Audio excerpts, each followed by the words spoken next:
Hola y bienvenidos. Hoy vamos a analizar en detalle una sentencia muy interesante del Tribunal Superior de Justicia de Andalucía, dictada el día 28 de septiembre del año 2022, correspondiente al recurso número 655 de 2022. Esta resolución judicial aborda un tema muy relevante dentro del ámbito de la seguridad social, el reintegro de prestaciones de invalidez no contributiva y los criterios que se aplican para determinar si una persona tiene o no derecho a percibirla. La historia comienza cuando don Adolfo solicita al Instituto de Mayores y Servicios Sociales una pensión de invalidez no contributiva.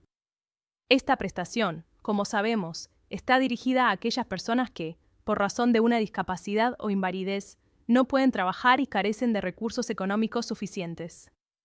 El Instituto de Mayores y Servicios Sociales le reconoce el derecho a esta pensión mediante una resolución de fecha 23 de junio de 2010. Durante varios años, don Adolfo percibe la pensión sin incidencias, hasta que, en una comunicación fechada el 8 de octubre de 2020, notificada posteriormente el 23 de abril de 2021, el Instituto de Mayores y Servicios Sociales le informa de una propuesta de extinción de la pensión y de la existencia de una supuesta percepción indebida. En esa misma fecha, 8 de octubre de 2020, se dicta resolución administrativa declarando que don Adolfo había cobrado indebidamente la cantidad de 21.122,72 euros, correspondientes al periodo comprendido entre el 1 de noviembre de 2016 y el 31 de octubre de 2020. La causa alegada fue que la unidad económica de convivencia a la que pertenecía don Adolfo superaba el límite de recursos establecido para mantener el derecho a la pensión. Don Adolfo, al recibir esta comunicación, presenta una reclamación previa, pero dicha reclamación es inadmitida por extemporánea.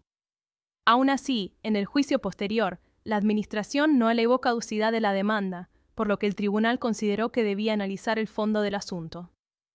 El actor sostuvo que la notificación administrativa no se había realizado correctamente, vulnerando el artículo 40 de la Ley 39 del año 2015 del Procedimiento Administrativo Común de las Administraciones Públicas, y además, la doctrina del Tribunal Supremo y del Tribunal Constitucional en relación con las notificaciones por edictos. Según dicha doctrina, la notificación edictal es un medio subsidiario, que solo puede utilizarse cuando no existe otro modo razonable de localizar al interesado. En este caso, el Instituto de Mayores y Servicios Sociales conocía perfectamente el domicilio de don Adolfo, pero, a pesar de ello, intentó notificar en otra dirección antes de publicar el edicto, lo que resultó irregular. El elemento clave de este litigio gira en torno a si el hermano de don Adolfo, don Silvio, debía considerarse o no parte de su unidad económica de convivencia. El Instituto de Mayores y Servicios Sociales entendía que sí y que, al sumar los ingresos de ambos, se superaba el umbral máximo de rentas permitido para recibir la pensión. Sin embargo, don Adolfo alegó que su hermano había formado su propia familia, que se había casado y tenía 2 hijos, y que vivía en un domicilio distinto, aunque en el mismo edificio, concretamente en el número 3 de la misma calle, mientras que don Adolfo residía con sus padres en el número 2. El Juzgado de lo Social Único de Melilla analizó estas circunstancias y dio la razón a don Adolfo en una sentencia dictada el 14 de febrero de 2022. El juzgado concluyó que existían 2 unidades familiares completamente distintas, por lo que los ingresos del hermano no debían ser tenidos en cuenta. En consecuencia, revocó la resolución administrativa de 8 de octubre de 2020 y declaró que don Adolfo no debía reintegrar los 21.122,72 euros que la Administración le exigía. Frente a esta sentencia, la Administración, representada por la letrada de la Administración de la Seguridad Social, interpuso un recurso de suplicación ante el Tribunal Superior de Justicia de Andalucía. El recurso se basaba en 2 motivos principales. En primer lugar, la revisión de los hechos probados, y en segundo lugar, la infracción del artículo 363.1 letra D de la Ley General de la Seguridad Social, que establece el requisito de carecer de rentas o ingresos suficientes. En cuanto a la revisión de los hechos probados, la parte recurrente solicitó 3 modificaciones. Primero, que se hiciera constar que la pensión de invalidez no contributiva fue reconocida mediante resolución de 23 de junio de 2010. Segundo, que se corrigiera un error de redacción para aclarar que la prestación cobrada era de invalidez no contributiva y no de desempleo. Y tercero, que se añadiera que el hermano del actor convivía en el mismo domicilio junto a sus padres y el propio don Adolfo. El Tribunal Superior de Justicia de Andalucía, Al analizar estas peticiones, aceptó las dos primeras por estar acreditadas documentalmente y reconocidas por ambas partes, pero rechazó la tercera. El motivo fue que la administración no aportó ninguna prueba documental que demostrara de forma directa e inequívoca la convivencia entre los hermanos, limitándose a afirmarlo sin respaldo probatorio. El tribunal recordó que el artículo 193 y el artículo 196 de la Ley Reguladora de la Jurisdicción Social exigen que, para modificar los hechos probados, se indique expresamente el documento o pericia en que se base la pretensión revisoría, lo que no se cumplió en este caso. A continuación, el tribunal examinó el segundo motivo del recurso, centrado en la supuesta infracción del artículo 363.1 letra D de la Ley General de la Seguridad Social. Esta norma establece que, para poder recibir la pensión de invalidez no contributiva, el beneficiario debe carecer de rentas o ingresos suficientes y que, para calcular ese requisito, deben computarse los ingresos de las personas que convivan con él y formen parte de su unidad económica de convivencia.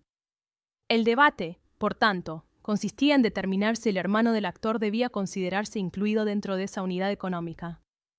Del análisis del hecho probado quinto de la sentencia de instancia, el tribunal concluyó que el hermano, don Silvio, había constituido su propia unidad familiar al haberse casado y tener 2 hijos antes de noviembre de 2016, residiendo con ellos en un piso distinto. Aunque ambos hermanos vivían en el mismo edificio, en la misma calle, lo hacían en viviendas independientes, una en el número 2 y la otra en el número 3. Además, ninguno de ellos residía en la dirección que el Instituto de Mayores y Servicios Sociales había indicado erróneamente en sus documentos. Con base en estos hechos, el Tribunal Superior de Justicia de Andalucía determinó que las dos familias eran unidades económicas distintas. Por tanto, los ingresos del hermano no podían sumarse a los del actor para evaluar la carencia de rentas. De este modo, don Adolfo cumplía con el requisito de falta de ingresos suficientes y no procedía ni la extinción de la pensión ni el reintegro de las cantidades percibidas.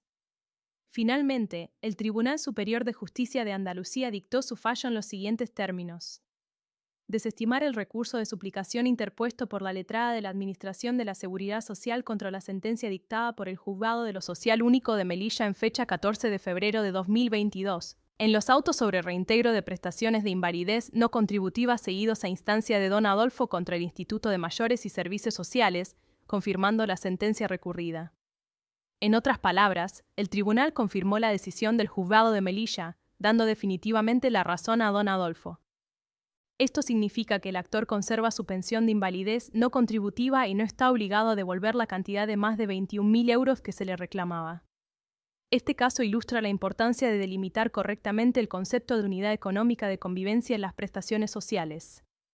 La sentencia subraya que no basta con compartir edificio o incluso dirección postal, lo relevante es la existencia o no de una convivencia efectiva y una dependencia económica real.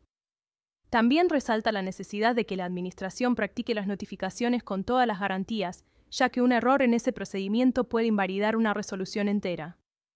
En conclusión, el Tribunal Superior de Justicia de Andalucía no solo confirma el derecho de don Adolfo a mantener su pensión, sino que además sienta un precedente importante sobre cómo deben interpretarse los requisitos de convivencia y los límites de renta en las pensiones no contributivas.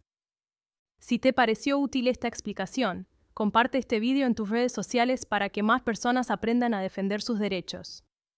Si tienes dudas, cuéntanos tu caso en los comentarios. Gracias por ver el vídeo. Nos vemos en la próxima.